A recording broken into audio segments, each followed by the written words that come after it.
Arzia is here, and Arzia has a very inspiring, and I think a lot of women who don't know about Arzia. I mean, I met Arzia on, I think we met on this Christmas Eve. It was Christmas Eve. It was our Awaaz party. Yes. So she is amazing. She's confident. She is strong. And I was like, okay, what is it? And then she's told me the story behind. It's like, oh, what this, and then I think we should talk about this more and let people know how you became such a strong lady, and you're doing really well, and you're inspiring, helping other women just like you. Thank you, and, Fayza.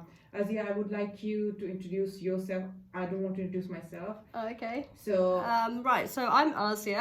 I am the founder of Phoenix Rising. So I run an online support group for victims of abuse of any kind. So and I have a history of 4 decades of experience with child abuse, childhood molestation, honour-based abuse, forced marriage. I was a child bride. I've had domestic violence, coercive control, narcissism, sexual harassment, racism, fascism, sexism, you name it.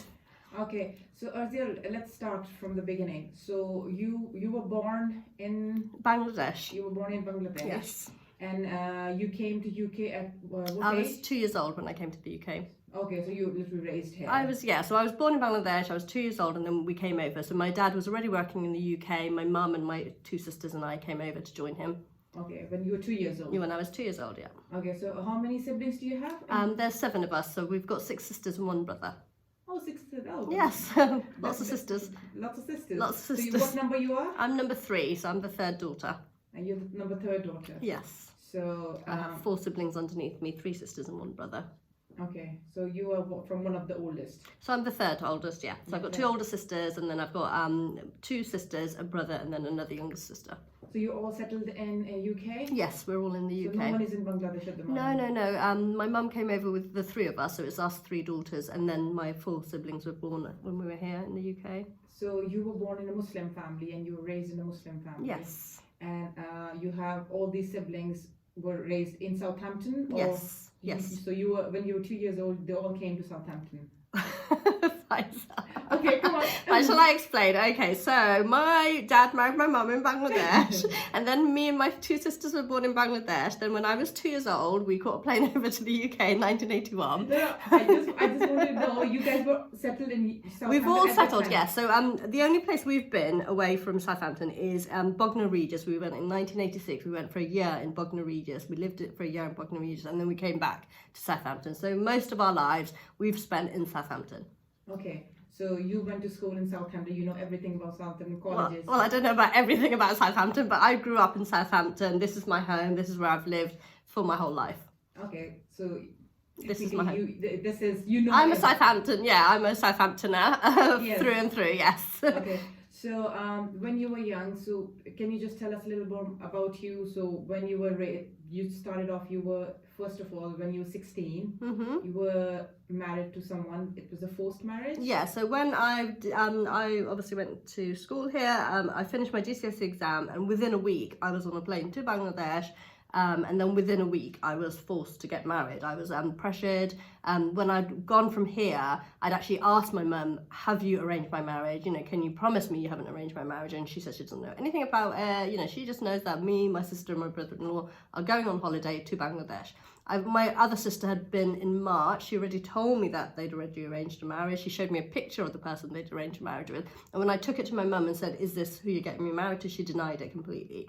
So within a week, I got to Bangladesh, and she had told me, give my passport to my cousin, who's the eldest. So I gave my passport to my cousin to make sure, you know, it was safe.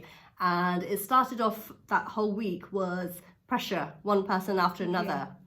Arzia, just because I have seen a lot of, you were really young, I have seen other young girls being forced marriage, arranged marriage at later ages. Yes. But what do you think, why your parents, like, at that age, decided you to get married? Okay, well, my elder sister had also got married at 16 to a cousin. Because we have 6 sisters, so I think for my mum, culture, shame, honour is the most important thing in her life. Our whole life we've been brought up, honour. You know, don't do this, what are people going to say? Don't do that, what are people going to say? You can't wear English clothes, you can't wear jeans, you can't... I was reprimanded really badly, so physically, for wearing trousers to school, because when I first started wearing trousers to secondary school, my older sisters hadn't worn trousers to secondary school. I must have been the first one, and I got physically punished for it. Yeah, but you physically punished. Physically punished. There was physical punishments. There was But a you lot. dress very modestly, and I've seen you even now. I mean, you cover yourself. Well, I've come today in a jean dress. If my mum saw me in a jean dress, she would have a heart attack. So when I wore jeans, like nowadays, I wear jeans, I wear jeggings, I wear English clothes a lot more. Then I've got a whole wardrobe full of Asian clothes that I don't even wear anymore. But my mum would have a heart attack if she saw me dressed like this, because it would be like, Toba Astafar, you're wearing jeans. That is so shameful. How dare you wear that? If there's a little bit of cleavage showing, oh my God, you're showing off everything. Okay, this started from there. So your parents had this mindset. So my mum is very, very strict. Me and my dad, we're both empaths. We're the only empaths in our family. My dad passed away, unfortunately, 4 years ago on Christmas Eve. So he and I have been the same. We're very much similar in our mindsets. We're empathetic. We actually care about people. We care about feelings. My mum's the opposite. Okay, Azia, when you were getting married at the time, so you said your dad was empathetic towards you and he was more like you. But my mum wore the trousers in our family. So my mum ruled the roost. She was the main caregiver, the main earner. You know, she controlled everything. And my dad had, as I said to you earlier, we went to Bognor Regis for a year, and my dad had saved up money to start a business, and his cousin actually ripped him off the business and took the money. So my dad actually had a nervous breakdown at that point. We came back to Southampton penniless. We had no money, no home, nothing. 6 children to look after. Nothing. So we literally slept on mattresses in people's homes. What was your age at that time? I was 7 in Bognor Regis, so I had my birthday in Bognor Regis. 7 years old. Yeah. So you have suffered financial crisis with your parents at that time? Our whole lives, because we were never ever very well off. With so many children, we have always been poor. So we were classed as the poor children at school, barely any clothes. I was bullied my whole life for not having enough clothes, for wearing my sister's hand-me-downs. You were bullied too? At school, my whole life, I've been bullied. At school, at college, everywhere. Everywhere I've been bullied and picked on. Oh, okay. This is a bit surprising. Like you're still wearing clothes. But I never had enough clothes. My mum, coming from Bangladesh, didn't actually know about hygiene that much. Like we would bath once a week, which I expect was very common for a lot of children at that time, but I was bullied and picked on for it. I wasn't taught that I needed to change my clothes regularly, so maybe a whole week I would wear the same clothes to school, to the point that they probably smelled, and the other children would pick on me and bully me. And my teacher, at one point, I was in first school, I remember, I was about 5, I think, and my teacher actually said to me, maybe tomorrow you can change your clothes. So it must have got to the point where it was really bad. You were not educated to change your clothes? No hygiene education, nothing about how often to change your clothes, how often you should bath, nothing. I had to teach myself, to the point that now I am actually obsessive about it. And I will change my clothes 3-4 times a day if I have to. In the summer, I feel like I have to change regularly. Okay, and starting from there, and if your parents used to hit you when they see you wearing, even though my mother was very, very strict. They're modest dresses, but they think but if jeans is jeans, it's not. Yeah, jeans. Girls should not wear trousers or jeans because you're not fully covered. Like in a burqa, you cannot see your legs. Okay. In a jeans or trousers, you can see the shape of your legs, and that is sinful. You're not allowed to do that. If you've got your hair out, men are looking at your hair. If you wear a little bit of, your neck is showing, men will look at your chest. So it was always, cover yourself up with the dupatta. So you were forced to do that. It was very, very honour-based abuse. It was all honour-based abuse. So it wasn't taught to you like politely, teaching what's good and bad, and then you were just forced to do that. Everything was by force. That is one of the reasons, because they imposed on you and that you rebelled. Yeah, so everything was by force. So I was actually the top student in my Arabic classes. Mm-hmm. My imam loved me to bits. Even at the age of 10, he would give me the stick when he went to namaz, and I would look after the whole class. So that's like 30 children, boys, teenage boys who were shouting, screaming and being silly, and I would go and bang on their table and tell them to behave themselves. So at the age of 10, 11, my imam trusted me enough to leave me in charge of the whole mosque. I was the top student, so when other visitors came, I was the one asked to stand up and read Quran. Okay. At Bengali classes, I was the top student in Bengali classes. At school, I was the school B. I was the one of the top students in every class I was in. Okay. I was an A-star student, and things. And yeah, at home, I was made to feel that I was worthless, that I was stupid, that I didn't know anything. Okay. So when you went to Bangladesh, you got married. So I was forced to go at 16. I literally, so my birth date officially is the end of May. So I'd literally just turned 16 on a plane to Bangladesh. My cousin had my passport. And he said, and it started off very mildly, that all my cousins and my aunts or whoever, you know, you need to get married, you know. And I'd be like, but I go to college. I've applied to college. I need to go back to college in September. Oh, but you know, and then it got to the point where after a couple of days, my cousin actually leered at me with this evil look on his face. And he said, how do you expect to go back? I've got your passport. If you don't get married, you're not going back. Is that your cousin? My cousin, my khala's brother. No, khala's son, so the eldest son of my khala, who is also my eldest sister's jet. So my eldest sister married the younger brother, and this is the older brother. So he's our khala Gorabai. He's the eldest cousin of all of us. So everybody in the village, we've got lots of cousins and things. He's the eldest one. He's like the Muki of the Gao, or whatever you call them. That, you know, he's in charge of the Gao. He makes all the decisions. So he had my passport, and he said, how do you expect to get back? I've got your passport. And this is actually his brother-in-law that he wanted me to marry. It's his wife's brother. Oh, okay. So he made sure that I married him, whether I liked it or not. Oh, okay. This is traumatic. Taking your passport away. This is a Bollywood movie, Fayza. We need to do a Bollywood movie on this. No, I have heard and things, but you literally and you're very bold. You're very bold to talk about it. There are a lot of girls who suffer silently. I have seen people going through these things, but they won't come up and speak up. They're not brave enough.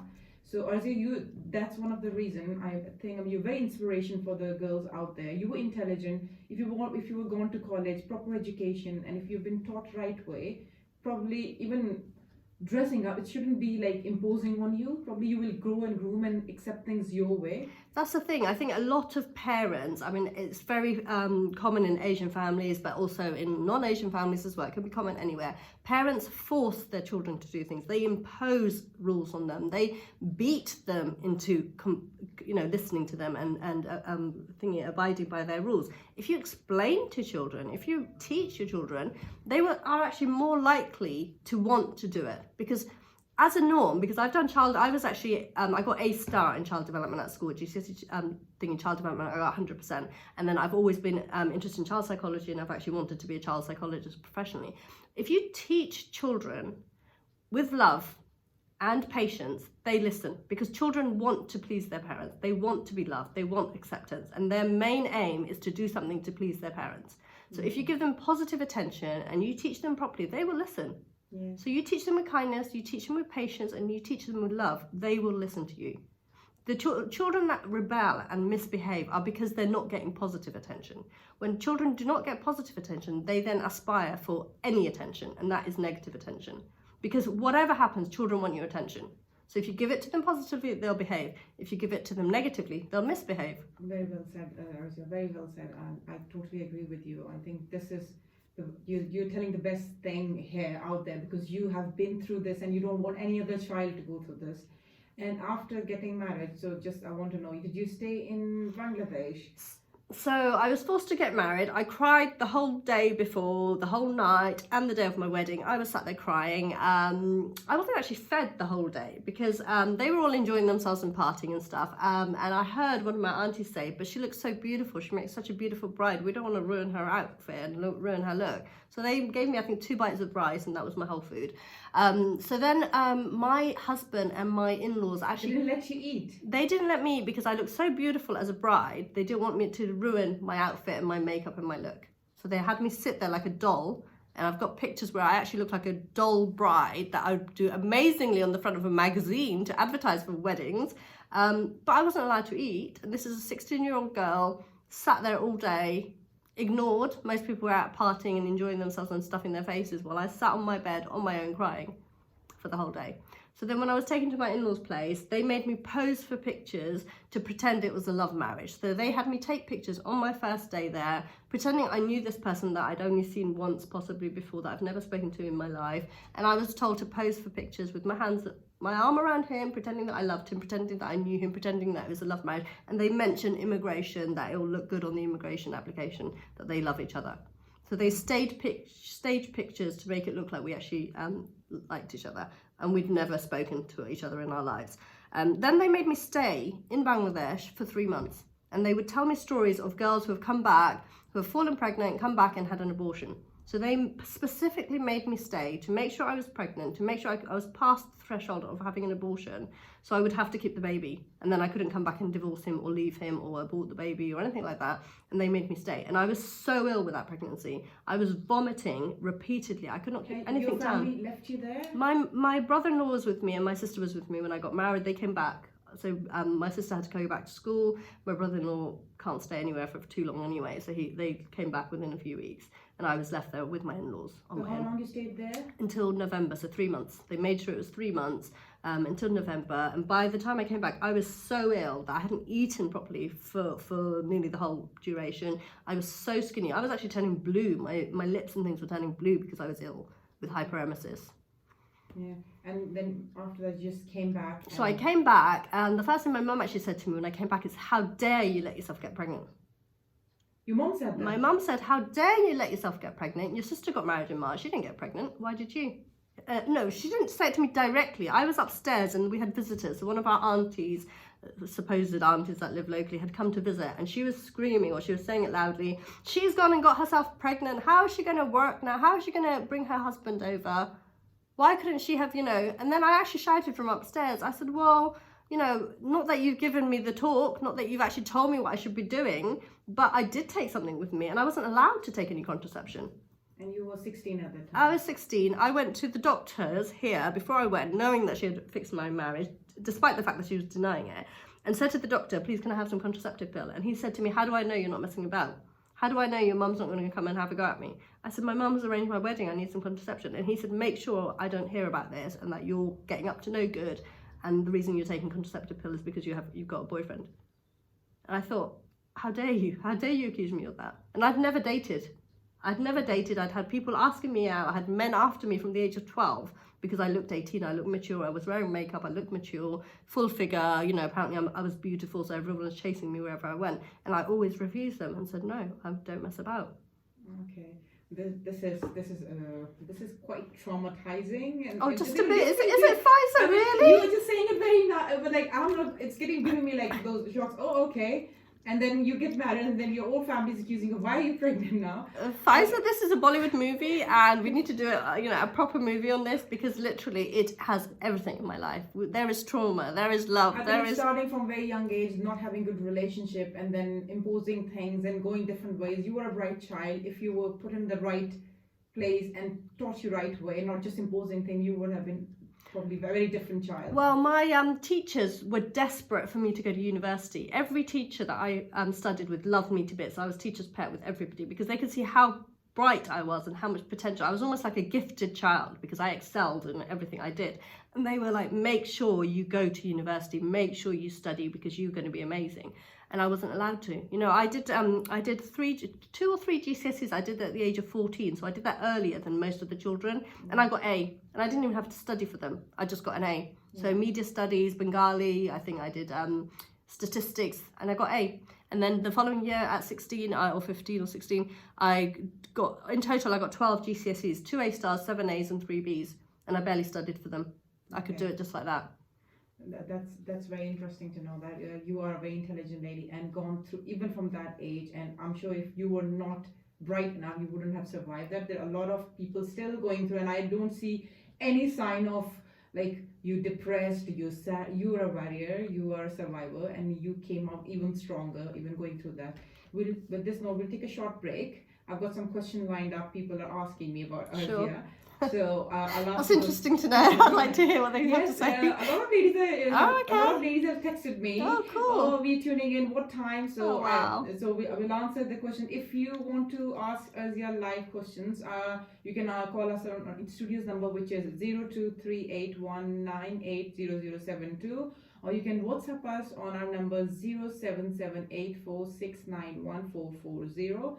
And if you want to get in touch with Erzia and you want to ask something inspiration, and I will talk further. Erzia is doing other things to help out women like this to how to cope with it and how to handle life. So she's helping a lot of other ladies, which I've seen that. Not just ladies, I've got men on my support group. So we've just hit 1,000 members before the 1st of January, which was my aim, and I've got at least 40 men on there. So it's just not women that suffer domestic violence and abuse, men do too. Okay, that's amazing to hear that. Okay, we'll take a short break and we'll keep talking to Azia right after the short.